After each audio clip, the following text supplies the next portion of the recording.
The escape pod tumbled through space, its engines sputtering and dying. Inside, Mara held her daughter Ta tightly against her chest. The small vessel shook violently as it entered the planet's atmosphere, friction heating the outer hull to dangerous temperatures. "Hold on, little one," Nara whispered, her moth-like antennae gently brushing against her daughter's forehead. Their delicate blue wings were folded tightly against their backs, protected by special compartments in their flight suits. Like all Lyrians, they evolved from insectoid ancestors on a warm, tropical world. Cold was their enemy. Warning lights flashed across the control panel.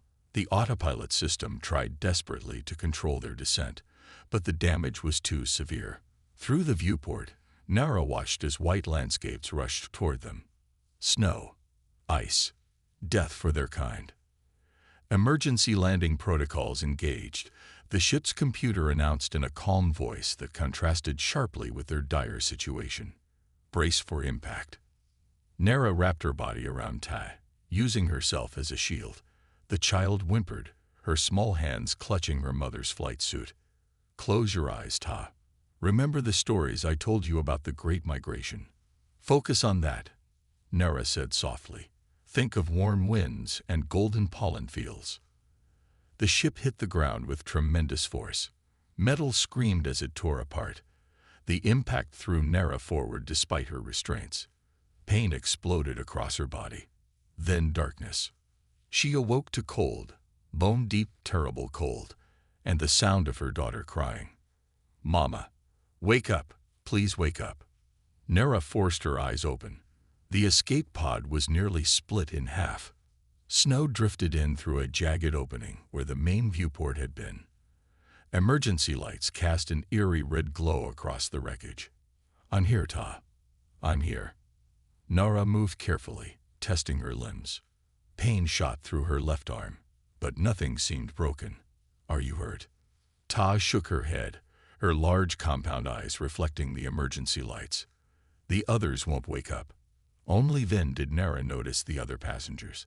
The young couple who had boarded with them lay motionless, still strapped into their seats. The elderly male who had helped them escape was slumped over the control panel. Nara checked each one, but found no signs of life.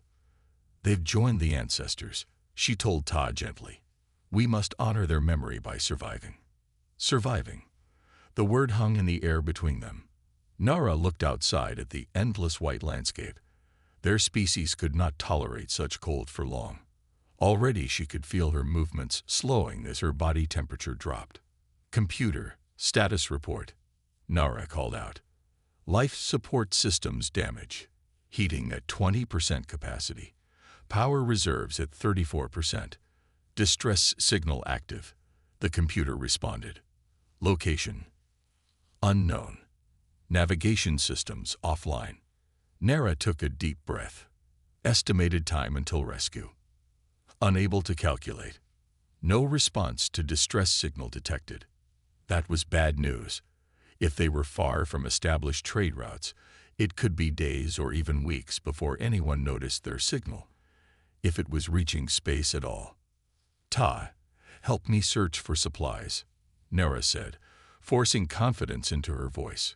"We need to find the emergency kits." Together they rummaged through the wreckage. Ta's wings fluttered nervously as she worked, a sign of her anxiety. Lyrian wings were sensitive indicators of their emotional state. "Found one," Ta called out, pulling a red container from beneath a collapsed panel. Nara quickly opened it. Inside were basic medical supplies, a small water purifier, nutrient packs designed for Lyrian metabolism, a portable heater, and one thermal blanket. One blanket for 2 people. "The heating unit will help," Nara said, activating the small device. It hummed to life, producing a sphere of warmth about 1 meter in diameter. But its power will only last 8 hours at most. She checked the nutrient packs, enough for 3 days if they rationed carefully. Outside, the wind howled as it picked up speed. Through the broken viewport, Nara could see dark clouds gathering. A storm was coming. "Mama, look." Ta pointed to the distance. "Mountains. Nera followed her daughter's gaze. Indeed, far on the horizon, dark shapes rose against the white landscape. Mountains meant possible shelter, caves, overhangs, protection from wind. We can't stay here, Nora decided. The pod is too damaged to provide adequate shelter, and the life support won't last. We need to reach those mountains before the storm hits. They salvaged what they could from the wreckage. Nara fashioned a small pack from torn seat cushions. She placed the nutrient packs, medical supplies, and water purifier inside. The heating unit she handed to Ta. Hold this close, but don't burn yourself, she instructed. Before leaving, Nara said a brief prayer for their fallen companions, touching her antennae to their foreheads in the traditional Lyrian farewell. May your essence return to the great hive, she whispered. They stepped out into the snow. The cold hit them immediately, like physical blows against their exoskeleton. Nara wrapped the thermal blanket around Tai, leaving herself exposed to the elements. But you needed to, Ta protested. I'm bigger and stronger, Nara said. I can handle the cold better. It was a lie, but a necessary one. Already Nara could feel her movements becoming sluggish, her thoughts slowing as her body temperature dropped. Adult Lyrians were no more cold-resistant than children. They trudged through the snow toward the distant mountains. Each step became harder than the last. The portable heater provided some relief, but its effect was limited in the open air. Tell me about home again, Tai requested, her voice small against the wind. Nara began describing their homeworld, the towering hive structures, the perpetual summer, the flowering plants that released sweet pollen into the air. She spoke of festivals and traditions, of family members Tai was too young to remember. Each word was a struggle as cold seeped deeper into her body, but she continued. The stories kept them moving forward as the storm drew closer and the mountains remained distantly out of reach. Darkness crept across the snow-covered landscape as Nara and Ta continued their desperate trek toward the distant mountains. 3 hours had passed since they left the wreckage of their escape pod. The wind had grown stronger, whipping ice crystals against their faces. Each step became a battle against the mounting storm and their own failing bodies. Mama, I can't feel my feet anymore, Ta whispered, her small voice nearly lost in the howling wind. Nara looked down at her daughter with growing alarm. The child's normally vibrant blue skin had taken on a grayish tint, the first sign of dangerous cold exposure in Lyrians. More concerning were her wings. The delicate, translucent membranes were becoming stiff and brittle, the natural oils that kept them flexible freezing in the brutal cold. We'll rest for a moment, Nara said, guiding Ta behind a large rock formation that offered minimal shelter from the wind. The portable heater was failing, its energy reserves depleted faster than expected in the extreme conditions. Nara checked the power indicator. Less than 20% remained. Not enough to last the night. Not enough to save them. Look at me, Ta, Nara said, holding her daughter's face between her hands. We must keep moving. The mountains aren't much farther. It was another necessary lie. The mountains remained distant silhouettes against the darkening sky. At least another 2 hours walk in good conditions. In this worsening storm, with their energy failing, Nara wasn't sure they would make it. They continued forward, Nara now carrying Ta to preserve the child's strength. Each step sent pain shooting through Nara's legs. Her own wings had begun to stiffen dangerously, the thin membranes cracking in places. If they didn't find shelter soon, permanent damage would set in, if they survived at all. What's that? Ta suddenly asked, pointing ahead. Through the swirling snow, Nara could make out what appeared to be a ridge of dark stone rising from the white ground. Not the mountains themselves, but perhaps an outlying formation, and a potential shelter. With renewed determination, Nara pushed forward. The ridge gradually revealed itself to be a series of jagged rocks, with several small openings between them. Not quite caves, but better than nothing. We'll stop here, Nara decided, examining the largest opening. It extended about 3 meters into the rock face, offering protection from the wind and driving snow. Inside, Nara gently set Ta down and placed the failing heater between them.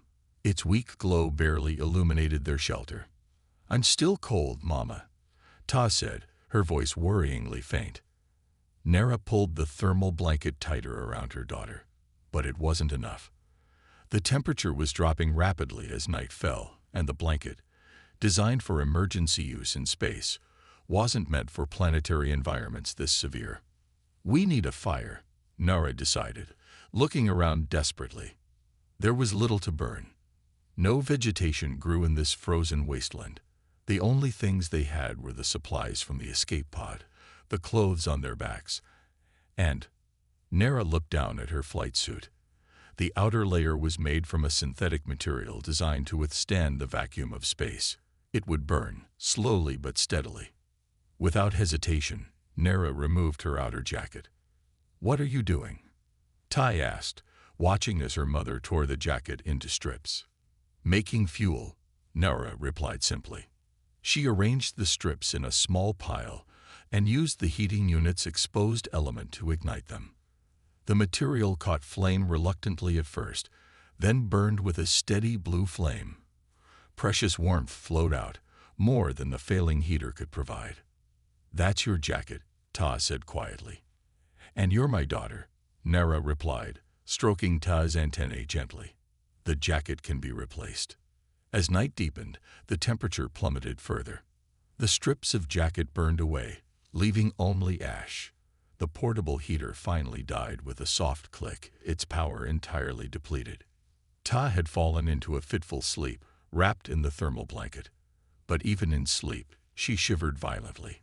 Her wings, those beautiful, delicate appendages that all Lyrians prized, were becoming discolored at the edges. Nara fought back tears. Wing damage could be permanent. If they survived, Ta might never fly properly. The thought was almost too painful to bear. Without allowing herself to hesitate, Nara removed her thermal pants, the second layer of her flight suit. The cold bit into her exposed legs immediately, but she ignored the pain as she tore the material into strips and fed them one by one into their small fire. The new fuel brightened the flames.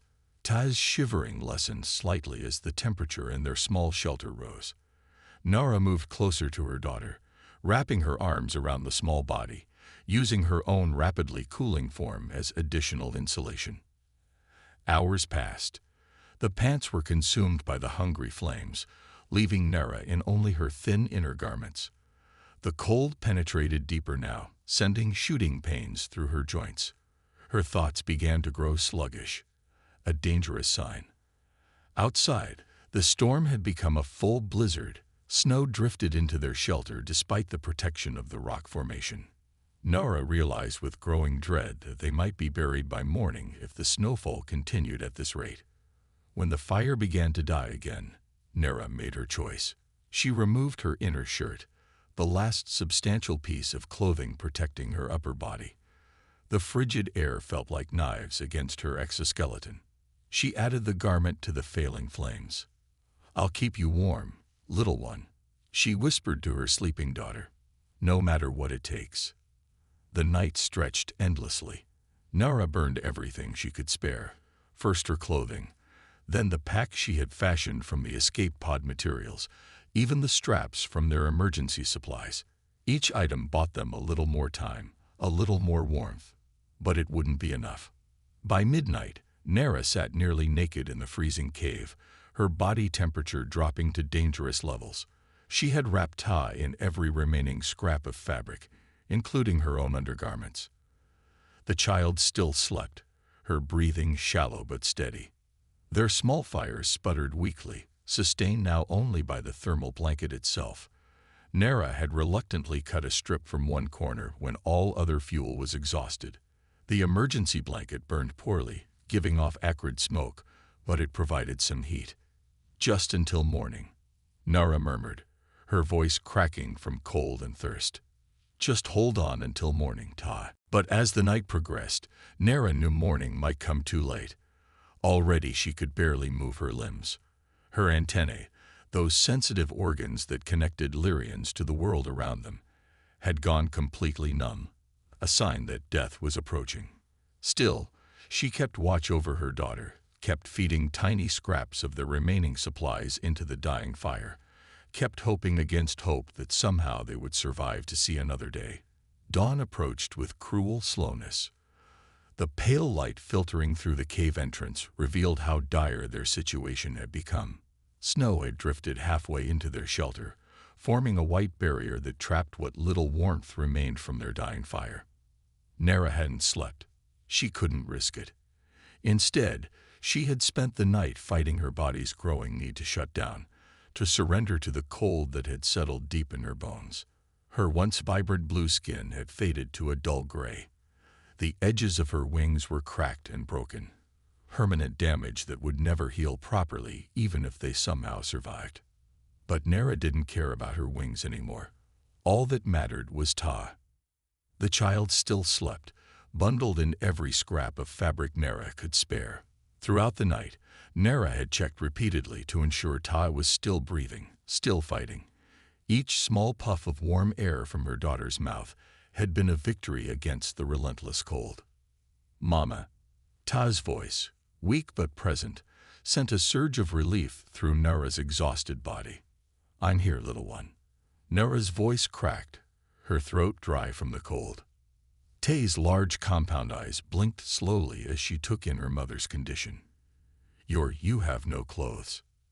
Nera tried to smile. "I don't need them as much as you do." It was a lie, of course.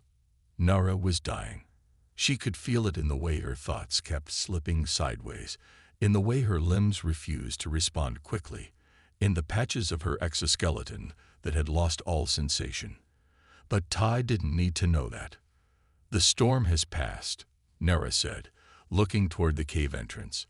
"When you're stronger, we'll continue toward the mountains." Another lie. Nera knew she wouldn't make it much farther.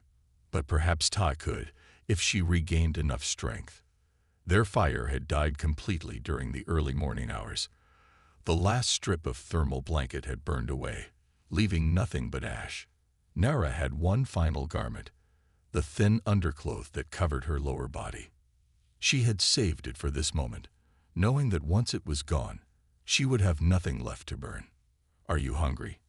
Nera asked, reaching for their supply pack with trembling hands. Ta nodded weakly.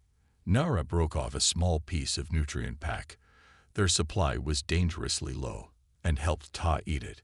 The child struggled to chew, her mandibles moving slowly in the cold.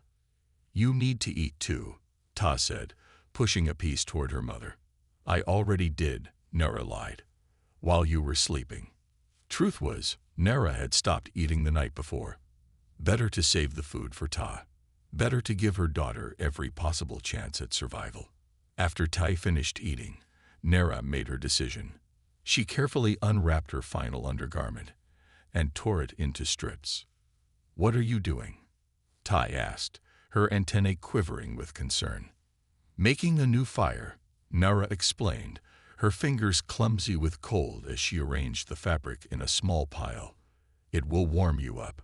But then you'll have nothing left," Ta said, her young mind grasping the terrible truth that Nera had tried to hide. "I have you," Nera replied simply. "That's all I need." Using the emergency fire starter from their supplies, one of the few items she hadn't burned, Nera ignited the fabric.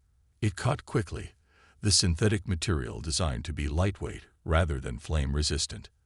A small, flickering flame appeared, casting dancing shadows on the cave walls. Nera knew it wouldn't last long, perhaps 30 minutes at most. After that, she reached for the small recording device they had salvaged from the escape pod. It still had power. She had carefully preserved it, knowing this moment would come. "I want to make a message," Nera told Tai, activating the device. "For whoever finds us." Tai watched silently as her mother began speaking in their native language, the clicks and whistles of Lyrian speech echoing strangely in the frozen cave. "My name is Nera, daughter of Kiro, of the Southern Hive. This is my daughter, Ta. We fled the persecution on Lyria's third colony after the new regime targeted scholars and educators. I was a professor of ancient history, a dangerous profession when those in power wished to rewrite the past. Nera paused, fighting a wave of dizziness. If you find this recording, please take care of my daughter. She is the last of our family line.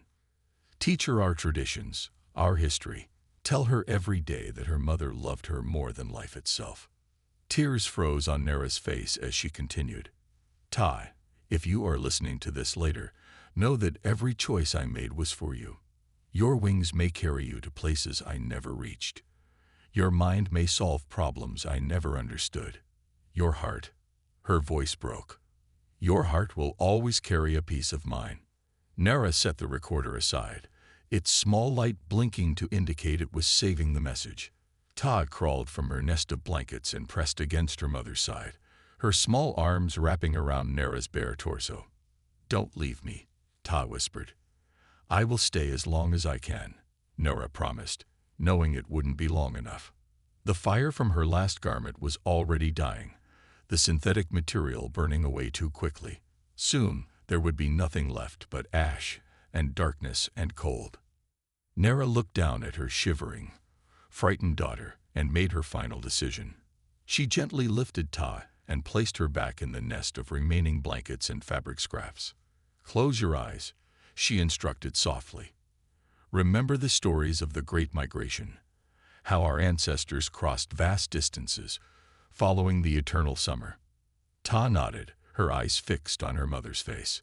Think of those warm winds, Nera continued. Think of golden pollen fields stretching to the horizon. Think of sun-warmed stones and sweet nectar pools. As she spoke, Nera reached for their last hope, a small, emergency signaling device. It was powered by a crystalline battery, designed to last for days. She had saved it, knowing that using it too early would drain its power before any help could arrive. But now, with no other options left, she activated it. A soft humming filled the cave as the device began broadcasting an emergency signal across multiple frequencies. The device's small screen displayed a simple message: Signal active. Whether anyone would receive it was another question entirely. Mama, look, Ta suddenly cried, pointing toward the cave entrance. Nera turned, her movements painfully slow. Through the gathering snow at the entrance, a faint light was visible. At first, Nera thought it was a hallucination, her mind creating hope where none existed. But the light grew stronger, more focused. It might be. Nera couldn't finish the sentence, afraid to voice hope that might be crushed. The light swept across the cave entrance, then paused. A moment later, it returned, more precisely aimed. Someone was out there, searching. Hello, Nera called, her voice barely above a whisper, her vocal organs stiff with cold. Tai, with more strength in her smaller body, called louder. Help us, please. The light froze, then began moving toward them with purpose. Nara pulled Tai close, uncertain whether to fear or hope. Who could be on this frozen world? Friend or enemy?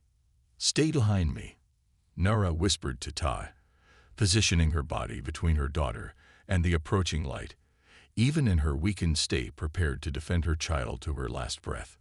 The harsh beam of light swept across the cave entrance, catching particles of snow and ice in its path. Inside, Nera shielded her eyes with one hand while keeping Ta behind her with the other. Her body trembled violently, both from fear and the extreme cold that had settled deep into her exoskeleton.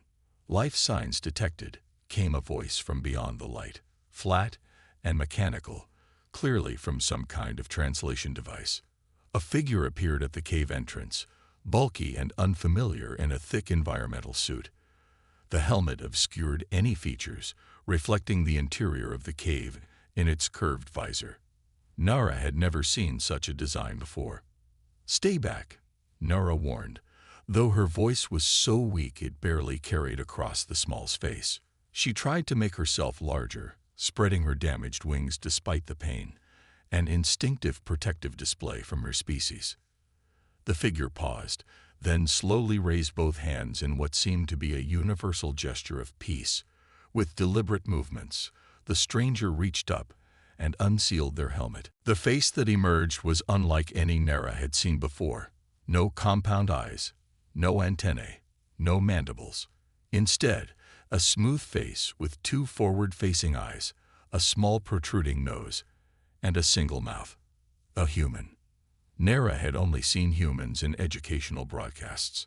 Their species was known throughout the galaxy as explorers and traders, but the Lyrian colonies had limited contact with them. "I mean no harm," the human said, her voice now clear without the helmet. The translation device at her collar converted her words to basic Lyrian with only a slight delay. "My name is Hannah. I'm a researcher at an outpost 20 kilometers north of here." Hannah's eyes widened as she took in Nera's condition. Nearly naked, severely hypothermic, wings damaged beyond repair. Then her gaze shifted to Ta, who peered out from behind her mother's protective stance. "You need immediate medical attention," Hannah said, dropping to one knee to appear less threatening.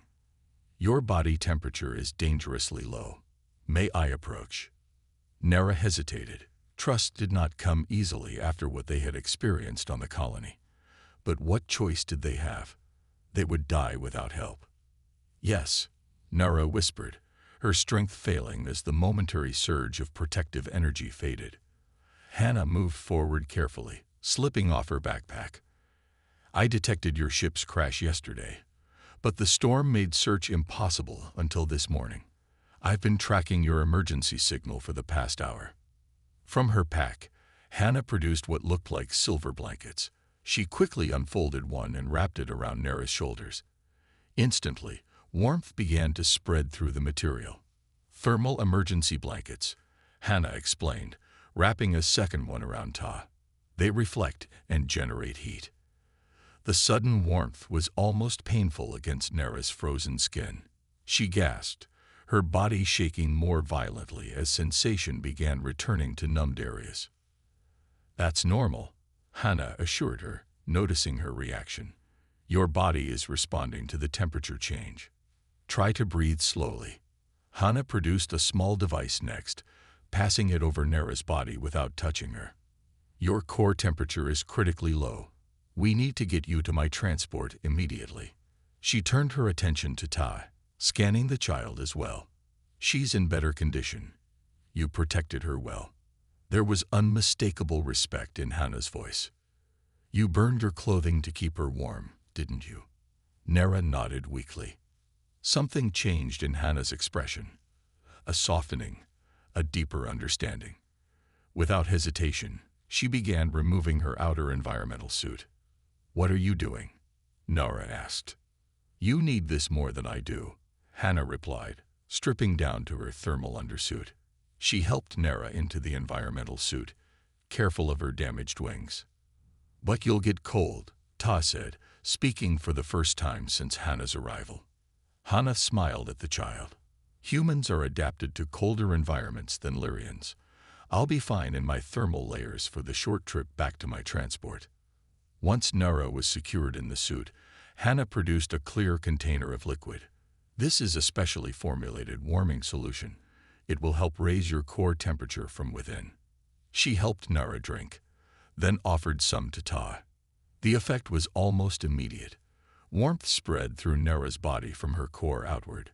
Her thoughts, which had been increasingly sluggish, began to clear. "Can you stand?" Hannah asked. Nera tried, but her legs buckled immediately. Without hesitation, Hannah lifted her, a surprising show of strength from the smaller human. "I'll carry you to the transport," Hannah said. "Ta, can you walk?" The child nodded, already looking stronger from the combined effects of the thermal blanket and warming solution. "Stay close behind me," Hannah instructed as she carried Nera toward the cave entrance. "My transport is less than 200 meters away." Outside, the world was blindingly white. The storm had passed, leaving behind a transformed landscape of smooth snowdrifts. The sun hung low in the sky, offering light but little warmth. Hannah moved with surprising sureness through the snow, carrying Nera as if she weighed nothing. Tai followed close behind, wrapped in her thermal blanket. "There it is," Hannah said after they had walked for several minutes. A sleek vehicle sat on the snow, its dark surface absorbing the sun's rays. It was unlike any transport Nera had seen. Not a standard hover vehicle, but something designed specifically for this harsh environment, with wide tracks instead of wheels, and a reinforced cabin. Hannah pressed a control on her wrist device, and the transport's door slid open. Warm air rushed out, enveloping them like a blessing. Inside, Hannah carefully laid Nera on a padded bench that folded down from the wall. The interior was cramped but efficient, filled with scientific equipment and emergency supplies. "Sit here," Hannah told Tai, helping the child into a secure seat. Once both Lyrians were settled, Hannah moved to the control panel and activated several systems. The transport hummed to life, and warm air began circulating more vigorously through vents in the ceiling and floor. "The environmental controls are set to optimal Lyrian temperature," Hannah explained. "It will take time for your bodies to recover fully, but you're safe now." Nera tried to speak, to express her gratitude, but exhaustion overwhelmed her. Now that they were safe, her body demanded rest. "Sleep," Hannah said gently, noticing Nera's struggle to stay conscious. "I'll wake you when we reach the research station." As Nera drifted off, she heard Tai asking Hannah questions about humans, about the research station, about this frozen world. The human answered patiently, her voice kind. "Why did you come looking for us?" Tai asked. "Because that's what we do," Hannah replied simply. "We help when we can." It was the last thing Nera heard before sleep claimed her. The first peaceful rest she had experienced since their desperate flight from the colony began. In her dreams, she saw warm golden fields under twin suns, felt gentle breezes lifting her wings. And somehow, standing beside her in that dream of home, was a human figure, watching over them both. Soft amber light filled the specially constructed habitat module of Research Station 7. 3 months had passed since Hannah had found Nera and Tai in that frozen cave. The room hummed with the sound of climate regulators, maintaining a perfect 32 degrees Celsius, ideal for Lyrian physiology. Nera stood before a large viewport, watching snow fall gently outside. The cold that had nearly killed her was now safely beyond the reinforced glass. She no longer feared it. "Your wings look better today," Hannah said, entering the habitat with a tray of cultivated fruit. Nera flexed her wings carefully. The damage had been severe. Nearly 40% of the delicate membrane structures had been destroyed by frostbite. But thanks to Hannah's medical knowledge and some experimental regeneration techniques, new tissue was slowly growing. "I may never fly again," Nera said, accepting a piece of bright yellow fruit. "But I'm alive. Tai is alive. That's what matters." As if summoned by her name, Ta darted into the room, her smaller wings buzzing with excitement. Unlike her mother, she had recovered completely. Children's bodies were more resilient, more adaptable.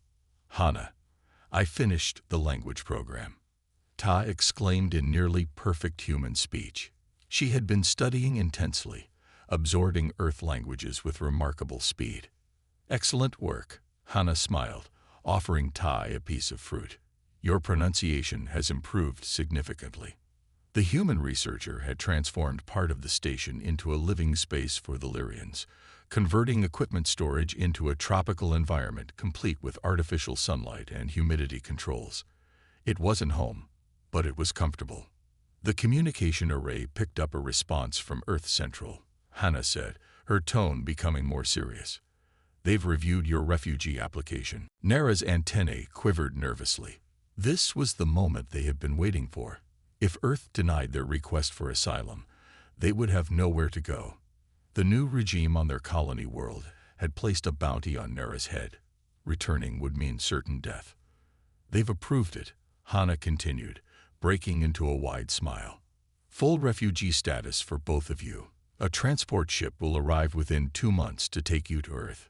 Ta buzzed her wings in excitement, creating the soft humming that was the Lyrian equivalent of joyful laughter. Nara felt her compound eyes fill with moisture, a rare physiological response for her species. "I don't know how to thank you," Nara said quietly. Hana shook her head. "No thanks necessary. I only wish I could have found the others in time." A moment of silence fell between them as they remembered the memorial service they had held 1 month earlier. Hana had helped Nara recover the bodies of the other passengers from the crashed escape pod.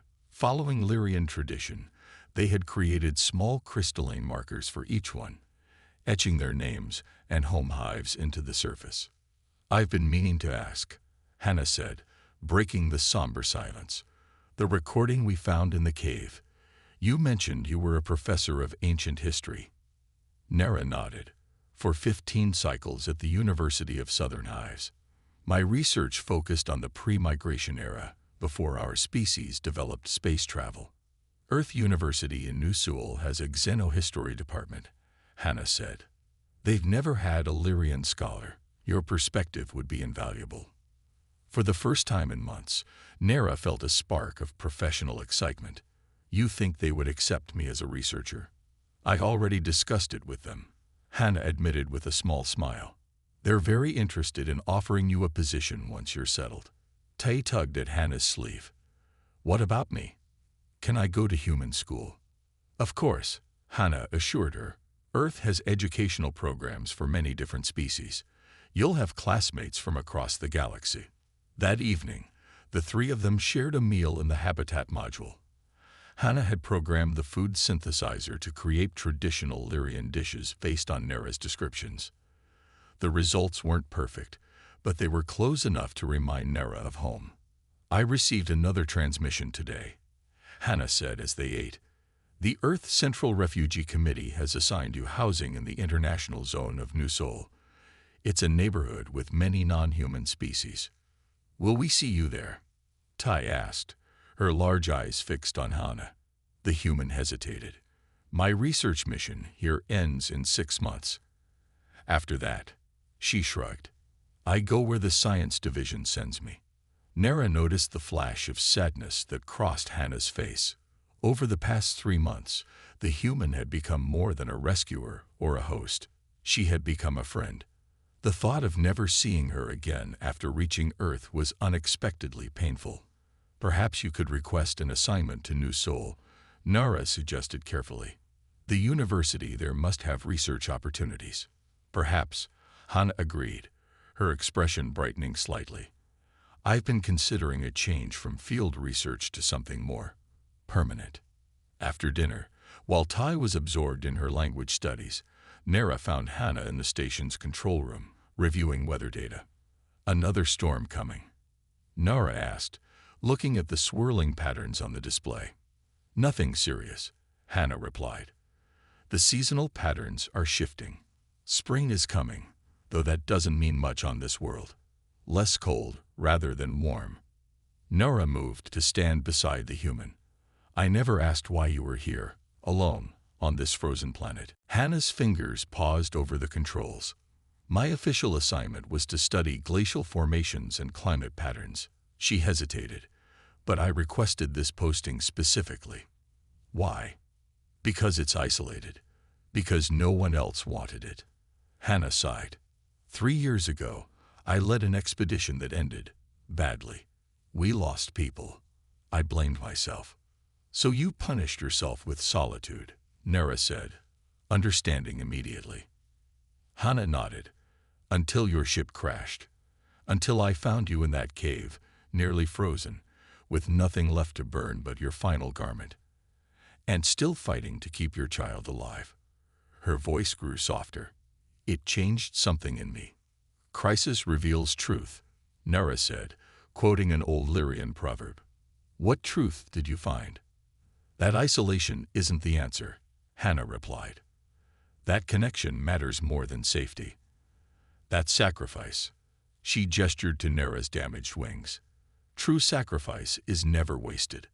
They stood in silence for a moment, watching the weather patterns shift across the screen. "When we go to Earth," Nara said finally, "I would like you to come with us. Not just as our guide, but as our friend. Ta has grown attached to you." As have I. Hannah's eyes met Nara's, surprise evident in her expression. After a moment, she nodded. I think I'd like that. Outside, the wind howled against the station walls, a reminder of the deadly cold that had nearly claimed them. But inside, surrounded by warmth and newfound friendship, that memory was losing its power. New beginnings, Hannah said softly, are rare gifts in this universe. Yes, Nara agreed, her antennae gently brushing against Hannah's shoulder in the Lyrian gesture of deepest gratitude. And twice as precious when they're unexpected.